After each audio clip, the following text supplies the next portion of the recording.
Se pena distinto. O sea, si uno comete un homicidio, es mucho peor que un intento de homicidio. Ahora, si uno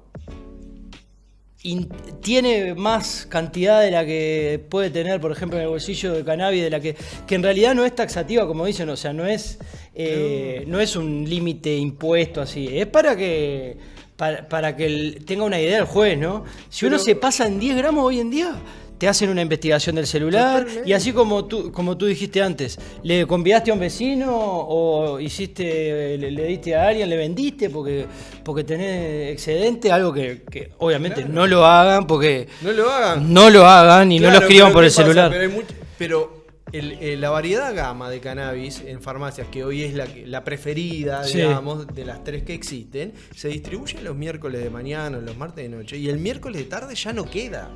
Claro, entonces, eso es lo que genera... No hay oferta. Exacto. Hay un mercado negro con oferta. Esa insuficiencia de la oferta de cannabis lo que genera es un enorme incentivo a que, bueno, si tenés un vecino que cultiva, obviamente le vas a pedir. Y ahí capaz que terminas cayendo. Entonces, hay que mejorar. Son 2 cosas para mí. Revisar la regulación penal sobre drogas para no penar todo con cárcel, establecer penas alternativas, bueno, todo lo que hablamos. Yo sacaría la marihuana de las drogas, que se despenalice, digamos. Totalmente, la despenalización, o sea, la derogación de la prohibición sobre la marihuana. Exacto. Es decir, que la marihuana pase a ser un producto sometido a regulación, como pueden ser las bebidas alcohólicas. Sí. O otras sustancias que pueden por adictivas, como el tabaco, digamos, pero que vos no metés preso a alguien por cultivar tabaco o vender tabaco.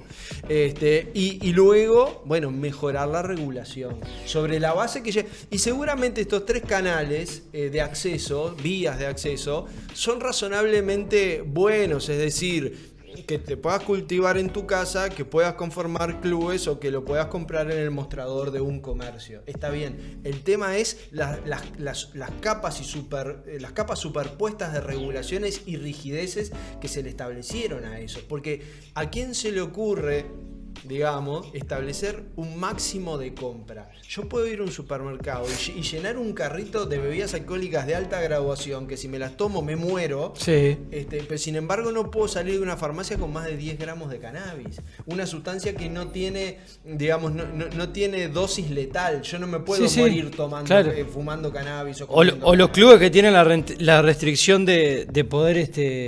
No pueden entregar a domicilio. O más de 40 gramos por mes. O sea, se suma por año, pero digo, llega un momento que si vos le entregaste a ese socio los 480 gramos anuales, no te permite entregarle más el sistema. Exacto. Y sin embargo el club tiene que seguir funcionando y muchas veces la persona lo quiere así. Sí, o el máximo de 45 miembros también. Y sobre eso, sobre tu trabajo, más que sobre tu trabajo, sobre el IRCA en sí.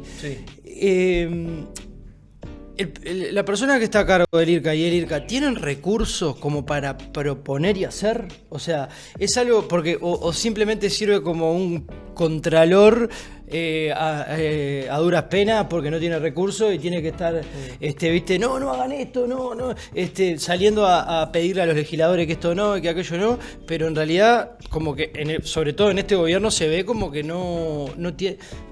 Entiendo que el Partido Independiente no ocupa un papel preponderante en la coalición de gobierno, pero anteriormente, cuando estaba el Frente Amplio, cuando tú estabas allí, ¿había recursos como para poder hacer y proponer? Sí, hay recursos, quizás ahora hay mucho más porque se fue mejorando y además en la medida que el mercado crece, el IRCA tiene más dinero, porque su dinero viene fundamentalmente de allí, del mercado legal de cannabis.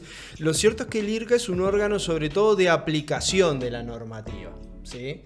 Entonces, las normas lo condicionan.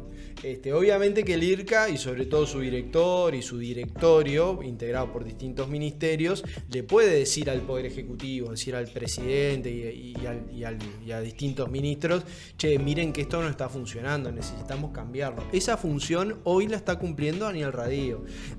Daniel ya anunció públicamente y ayer en una reunión que tuvimos nos dio la noticia de que ya lo tiene pronto el texto, de que le va a pedir al presidente de la calle registro. Para enviar un proyecto al Parlamento que elimina el registro, que permite que los no residentes adquieran cannabis legal en Uruguay y que otros lugares de venta más allá de las farmacias, sin sacarle el permiso a las farmacias lo tienen, pero que el IRCA pueda autorizar a otros puntos de venta a vender el cannabis. Está interesante. Yo creo que ahí... ¿Accediste tú a ese proyecto? No, lo que sé es porque Daniel lo comentó y me siento autorizado a decirlo porque él lo dijo en una actividad pero por ejemplo, el registro que yo he escuchado que él habla es el registro de las farmacias, pero al sacar el registro de las farmacias, ¿también sacan el registro de los clubes?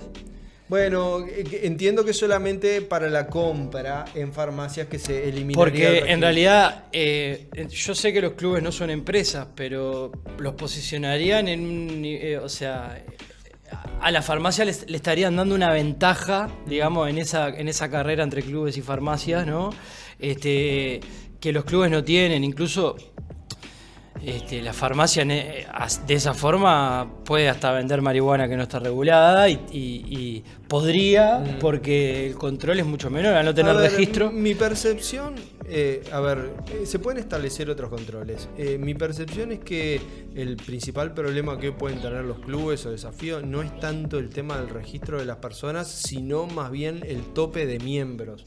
O sea, yo creo que el esfuerzo que conlleva montar un club, crear la asociación civil, bueno, hacer las inversiones correspondientes al cultivo, que bueno, vos sos experto en esto, pero si es sobre todo en el medio urbano, tiene que ser un indoor con todo lo que eso implica. Ya es muy difícil conseguir una locación que sea... Exacto. Que el IRCA te habilite ya. Exacto. Incluso. Todo lo que implica. Entonces, los ya casi 400 clubes que existen, o estamos en ese entorno, son una dotación. Fíjate que vos tenés 40 puntos de acceso en farmacias y 400 en clubes. Entonces, permitamos que los clubes tengan más miembros, que aumenten el cultivo en los lugares que ya tienen, y entonces vos vas a pasar de abastecer las 2 toneladas y algo que se abastecieron el año pasado, bueno, capaz que a abastecer 10, 15 toneladas por la vía de los clubes. Y no tienen por qué vender en el mercado negro o recurrir a muchos clubes que han pasado, que han sido sancionados porque les falta cannabis o han tenido problemas con fiscales que han intervenido clubes. Claro. Lo que falta es hacer un clic, que es que las autoridades públicas, el Parlamento y esto se plasme en las leyes y en los reglamentos, apunten a una ampliación del mercado legal. No esa cosa de cola de paja tan típica de los uruguayos de legalizamos, pero legalizamos un poquito, ¿viste? Y entonces, no, con registro y con pocos puntos de venta. No, hagámoslo como corresponde. O sea, si no, no lo hagamos. Y no, una cosa, ¿no pesó en el 2013, no pesó entonces ahí la ideología? Sí, claro. Porque yo participé de discusiones y yo no me considero muy de izquierda extrema, liberal, pero digo, yo planteaba la situación, bueno, pero ¿por qué tiene que hacer todo el Estado? ¿Por qué van a centralizar todo el Estado? Nos estamos olvidando de que en el mercado es el que va a terminar mandando, porque nosotros lo que queremos eliminar es el mercado negro. No pueden hacer plata con la droga, porque era así, había argumentos de ese tipo. Sí. No podemos permitir que hagan plata con la droga. No podemos permitir, o sea, habiendo laboratorios que hacen, es una de las industrias más millonarias del mundo que lucran con las enfermedades. Pero aparte, en cualquier mercado donde hay un producto atractivo para la sociedad y por la cual hay personas dispuestas a pagar dinero, obviamente que se generan ganancias. Si vos lo que querés hacer es eliminar las ganancias, lo que terminás haciendo es generando una distorsión que termina en lo que estamos hoy, en que sigue vigente el mercado negro y todavía se generan nuevos mercados intermedios que terminan siendo un problema. O sea, tenés que aceptar la ganancia como parte del asunto. Yo estoy muy de acuerdo contigo en que esa visión excesivamente estatista de la regulación fue un fracaso y hay que cambiarla. Hace falta que este mercado funcione como funciona en otros mercados, en donde oferta y demanda se encuentran de manera mucho más flexible, con algunas restricciones, sobre todo aprendizajes que hay de la experiencia de lo que fue la gran industria tabacalera. No permitamos que la producción se concentre en pocas manos, ¿no? En grandes corporaciones. Bueno, pero por como está la cosa ahora, se está concentrando en pocas manos. Pero está pasando. Entonces, Entonces hasta es contradictorio porque un afán hiperregulador y estatista terminó dándole el mayor beneficio de todo este negocio a 3 o 4 empresas. Claro. Contrario a la ideología de quienes lo diseñaron. Claro. ¿Se entiende? Entonces, hay que permitir mayor cantidad de productores y mayor cantidad de productos también. ¿Por qué no? Porque acá, bueno, la regulación después interviene en el etiquetado, ¿sí?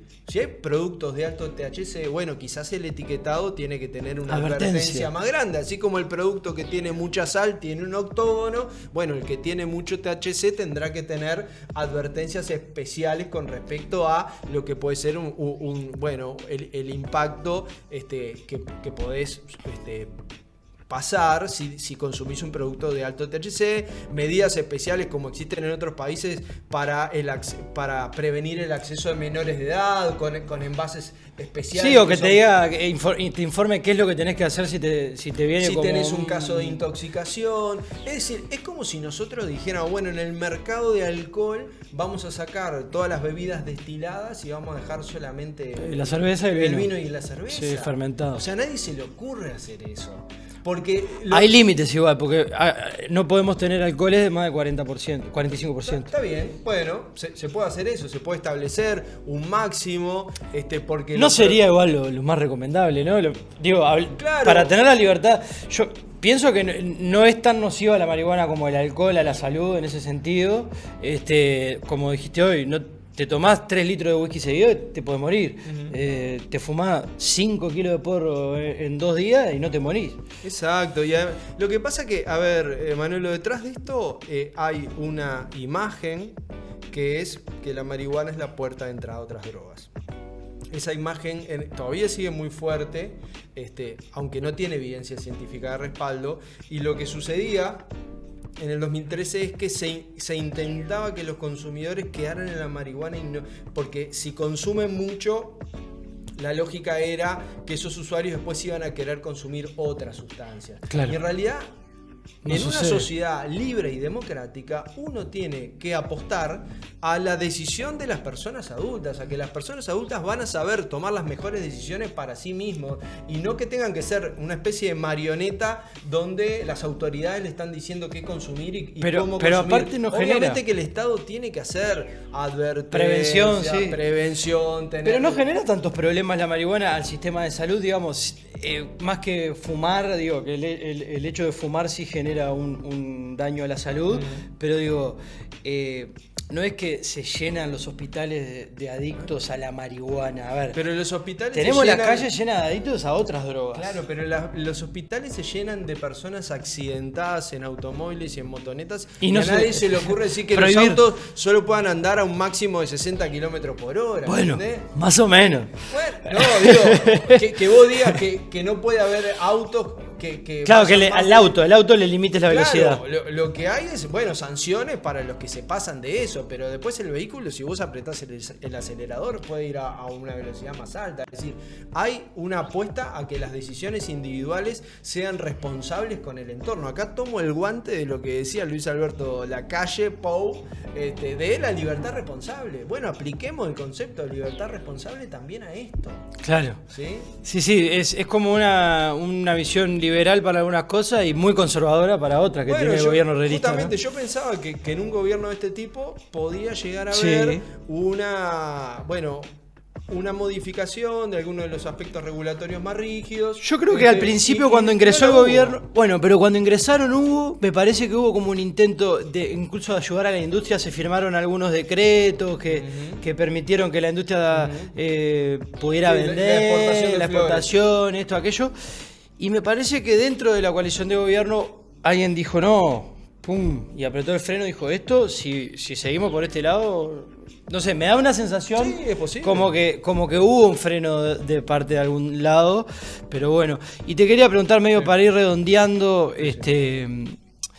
ya, o sea, se van a venir las elecciones ahora y ¿vos pensás que si asume el Frente Amplio y precisamente Vergara, por ejemplo, hablando de Vergara, se van a ocupar de mejorar este asunto y de solucionarlo o es tan el peso político que esto puede acarrear o el peso electoral que esto puede llevar que nadie lo va a querer tocar y ir al fondo del asunto. Bueno, en el programa del Frente Amplio, pues vieron cómo funciona el Frente Amplio. Es un programa único y después los candidatos o precandidatos lo que pueden hacer es priorizar, ¿no? Priorizar, enfatizar. Mario ha tenido expresiones muy claras sobre el problema del previsionismo y la guerra a las drogas, lo ha dicho públicamente. Que sí, obviamente tiene que haber tratamiento, tiene que haber prevención, pero que el previsionismo como tal no ha funcionado y que hay que buscar alternativas. Eso yo creo que hoy en el Frente Amplio es una realidad mucho más contundente, porque hay un recambio generacional, sobre todo en el segmento de lo que es la dirigencia política del Frente Amplio, que mira estos problemas de otra manera, ¿sí? Y eso ayuda. Hay una unidad temática sobre drogas en donde, bueno, hay distintas voces y distintos enfoques, desde los profesionales, desde el activismo canábico, desde personas con trayectoria en instituciones públicas, que todos empujamos en la dirección de que haya cambios. Luego, ¿cuáles van a ser esos cambios? Es parte ya del trabajo en el gobierno mismo. Pero sí está claro, y eso está mencionado explícitamente en las bases programáticas, que la regulación de la marihuana debe mejorar. O sea, que tomando la base de lo que ya tenemos que ampliar, que la cobertura del mercado legal tiene que ser más importante y que el acceso a productos medicinales tiene que ser más importante. Yo confío en que esa visión política de no quedarnos con lo que tenemos y de ir a más, tomando los aprendizajes de lo que se hizo, con sus aspectos buenos y sus aspectos negativos, va a ser la que va a predominar. Bueno, acá redondeamos y terminamos este podcast. Muchas gracias, Diego Olivera, por venir. Fue muy interesante la conversación. Y bueno, nos vemos la próxima. Uruguay TV, tu puerta de entrada.